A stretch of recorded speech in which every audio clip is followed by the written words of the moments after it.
You've tried everything from kitty litter to baking soda paste, and yet the stain remains. But what you haven't tried is Trisodium Phosphate. But should you? Today I'm going to test all these methods out on some pesky stains to really see if one or any of them stand out above the rest when it comes to cleaning your concrete. First up is the classic. Your dad and granddad were right. Kitty litter is the go-to for a reason.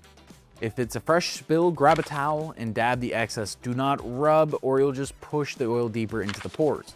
Cover the area in litter and let it stand for several hours, or better yet, overnight. If you're feeling extra, grind it into the surface with the sole of your shoe. Then, ideally, just sweep it away. Stick around to see the results at the end where you can compare them side by side.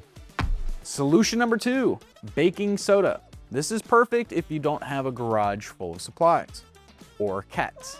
Mix it with the water to form a thick paste and spread it about 1/4 inch thick over the stain. It acts like a sponge, ideally absorbing the oil over the course of 24 hours. Sweep it up or pressure wash it off. Solution 3, if it's safe for baby ducks, it's good enough for your concrete, right? Dish soap is a powerful degreaser. Mix a few drops of this into a gallon of warm water. Grab a stiff bristled brush and scrub it in. It breaks down the oil bonds on contact. Rinse it away and follow up with a pressure wash. The kitty litter, and the baking soda, and the dish soap has done a tremendous job. Sometimes elbow grease isn't enough, and you need to bring in the big guns. Solution 4, commercial degreaser. For this one, we're using Pull It Out by the brand Chop. Not saying this is the brand that we recommend, this is just the one that we're using right now. Apply it according to the bottle, and remember, heavily stained concrete might need a second round. If you're at solution 5, it's time for Trisodium Phosphate, or TSP. Be very careful with it. It's an industrial strength cleaner that is very effective, but must be treated with care. Put on your gloves and your eye protection. Put on your PPE TSPs in the house. Okay, God, it's effective, but treat it with respect. Protect the surrounding landscaping.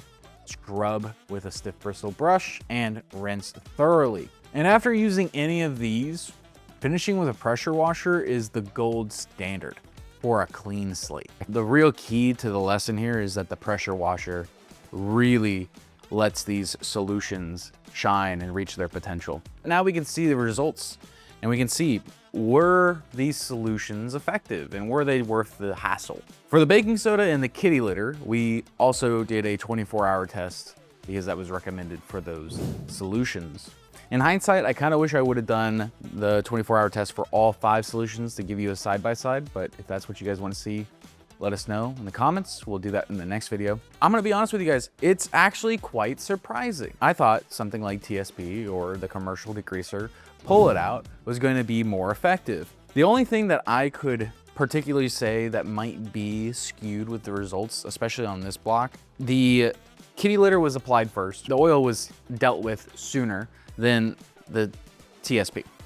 Kitty litter knocked it out of the park. You can see in the 2-hour test and the 24-hour test, the kitty litter did a great job, which I was not expecting.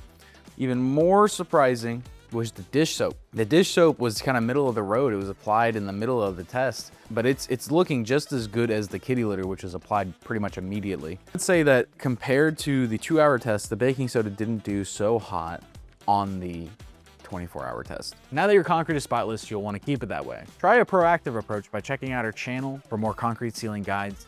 Or if you'd rather leave the heavy lifting to the pros, head to our website to request a quote. Don't let a leak ruin your curb appeal. Get it fixed today. If you want to keep watching, check out this video about DIY foam leveling.